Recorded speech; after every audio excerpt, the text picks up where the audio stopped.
Labdien. Skaitau Delfis visus minučius, LRT visus kitus. Ir matau, kai problemą. Turim problemų su sostiniu. Turim rimtų problemų. Ir sujauki mum planus tau pačiu. Žadėjau važiuoti Vilnių. Žiūrėjau, kad ten negal važiuoti. Meška vakščio.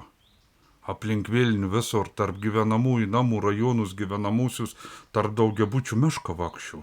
Nuotraukų prikelta, videokų prikelta, žmonės prifilmavę, į čia į nefeiks, į tikrą informaciją. Pasiruod po Vilnių meška vakščio. Rodo, kaip žmonės gaun pranešimus į telefonus, į raginį vakus neišleisti lauką, į miškus nebeit aplinko Vilnių, kad meška nesuvalgytų. Va. Laukiam, kol rusas ateis, o čia šaustau į mišką atei. Vis Vilnius pasimetęs, Lietuva vis pasimetus, sostinį pavojau. Meška vakščio. Čia galvojam, čia rusas ateis, tankas užpuls, čia pasiruoši, prisiperka visokių drakonų, dantų, čia tankų, visokių raketų, tų da visokių karinių dalykų, kad apsigint. O čia pasirodė ne rusas, o meška. O prieš mešką į nebuvo pasiruošta. O, pasirodė, kur yra mūsų saugumo spragas. Nuo meškų reik ruoštis. Reik galvoti, ką apsiginsam nuo meškų, o ne nuo rusų. Nu, reik galvoti, žinom, ir apie rusą, ir apie Baltarusą, apie Putiną, apie Lukašenką. Bet reik galvoti ir apie meškas. Nebuvo pagalvota. Čia į Šakalienis promoks, kaip aš sakau, Šakalienį nepagalvoja. Ir tuo pačiu ir Kęstutis Budrys apsileidęs, užsienio reikalų ministras. Nes greičiausia, kad ta meška bus iš užsienio atėjęs. Ir čia ir jau, kaip sako, užsienio reikalai. Čia jau nebėjo vietinė reikala. Tai va, turėjom tokių bėdų su sostiniu užpaulį mešką. O dabar, jeigu be sarkazmą, į tie primtą paveizėti, mūsų politika idiota iš tikrųjų prisiderba. Su savo tas aptverimas, atsitverimas, sujauki gyvuliams, gyvūnams, visas migracinis. Tu stakus į tep toliau, į te į vargšą blaškos pasimeti. Paskiau, ką beprotė klyk, oi čia nieks netvarka, nesusitvarka, meška vakščio, dėl ko nieks nieko nedaro, dėl ko nenušaun, dėl ko ne... Vargšna baigi, blaškos pasimetus. Keikiri tos visokius, tas koncertinas įsivėlė į Breidę, Elnę, Sternas, į tep toliau Šerną. Mums nerodo. Aš turiu informacijas. Man iš pasieniausi draugų darb, pažįstamų. Sako, tu žinotum vaidėlį, kas ten dadas. Kas ten dados? Nu tai va, mes dabar turim. Aišku, Latvija vėl ten su Baltarusija, kiek žinau, ten pasienė ir pas mums irgi su Baltarusija, tai Latvija didesnė populiacija, tada vargšis ir iš Latvijos posi čia klys, nes Latvija yra apie 80, lyg tai skaičiau, nuo 50 iki 80 populiacija, pas mums nuo 10 iki 10.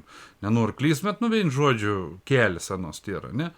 Ir dabar, aišku, ir va ta situacija, tos meškas eina ir dabar visi ir paniko, visi čia paniko. Tai va pats prisidarb, čia turėjom dėkoti visiems kaščiūnam, visokiem Budriam, Šakalienėm, visiems absoliutiškai iki Veino Seimo nariam. Tai va, čia ton idiotizmą mes dabar matom. Gail, gyvūn, blaškos, tai iš tikrųjų, vis kiti džiaugas. Nu, man irgi atrodo būtų smagu, kad girios pas mums atsirastų meškas, turėtų savo veitą, ne karts nuo kartų užklystam, kokį avilį atsidaryto, medaus pakaštavotom ir grįžtom atgal. Būtų įdomi, taip kaip buvau, per Romžius laik buvau. Nu, bet dabar mes matom tokį, grina, čia ir politika. Svarbiausia, ką bebūt gėda kalbėti, kad atsirado meškas ir atsirado dėl to, kad politika, priėm tokius idiotiškus sprendimus atsitverti nuo Baltarusijos kažkom koncertinom ir ten drakonų duntimi tep. Tai drakonų duntys gal to meškom ten nepavojink, bet tos tvoras vis ten koncertinas, tai aišku, viskas užtvėri, ten kei gyvūnų kent. Ir atrodo, kad kažkokį tvorą sustabdys rusą ar baltarusą. Nu čia yra absurda viršūnė. Aišku, tų pabėgėlių ten biški, pristabdo, vis tvarko. Bet tai pabėgėlė vėl čia ir pasiekmė idiotiškas politikas. Būt normali politika, bus normalų santykė su kaimynas, jokių ten tų pabėgėlių nei vien, nei kvap nebūtų, Lukašenka neprileistom, neprisėjinas. Bet jeigu būtų normalus santykiai. Pats lo, pats pol, pats paskui važiuoju, tokius visokius į tokį idiotizmą atsirond. Nu dabar visi raš, Delfė, visi raš, kaip didžiausias kažkoks pasaulio įvyks. Kars Izraelį, Iraną, iš šalia meška. Kars, meška. Ukraina jau 3 veito. Nu, 1 veito Izraelį, Iran konflikts, 2 veito meška. Aš žiūriu, nu, tai į ton absurdą, nu, rimta, nu, kiekvien dien, vat, gali kalbėti apie tų beprotnam naujienas. Nu, kom padarysi. Pats žmonės išsirink, pats norėjai tokios valdžios. Taigi, visi tai politika iki rinkimų to nedeklaravo, kad ton darys. Yra nei sąžininga daro, un nu negal pykt. Žmonės pats išsirink. Tai va, ko norėjai, žmonės to negavo. Nu, dabar, greičiausia, kad žmonėm, aš jų patink, anim išsirinka, galėt paskau papykti. Specialiai renkas blogus. Ir specialiai nerinkims, kad po to galėtų mums kažko papykti, nuleist gazą, kaip sako, nuleist garą, ne, tų politikų. Nu, ir viskas. Nu. Tai va, su tom meškom. Nu, sakau, išvis man kartas atrodo, nu, veina meška.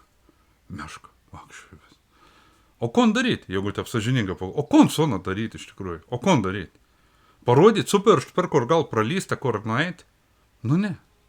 Vargš, nebagi. Sulaikyti, nu galą, ne, užmigdyti galą, ne, tortų priemonį, gal šauti, ten ton adatą, ne, užmigdys, o koroną nuveš.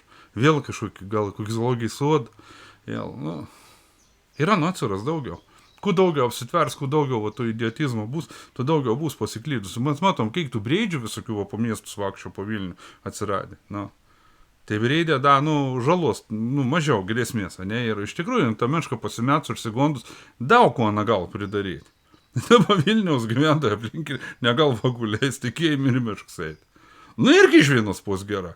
Mažiau vakščios po tus miškus, mažiau šiukšlių, paliksit taip toliau miškus ir lai būn miškus ramybėj, mažiau. Sėdėkit savo, va, tus kotedžus užsidarė Vilniau, į nekiškit nuosis. Nu, va, už tom va čia ir, kaip sak, atsaks už ton jūsų kvailomą, va, prisirinkot idiotą. Idiotą pridarbinę samą, o dabar įsidėkit kotedžus užsidarė, bijokit miškų. Nu, va, tepa. Tai ačiū, kad žiūrat, ačiū, kad spaudat patinka arba nepatinka, rašot komentarus. Ačiū, kad palaikot man veikalą. Tam kartą ateik ir iki kitų kartų. Ate.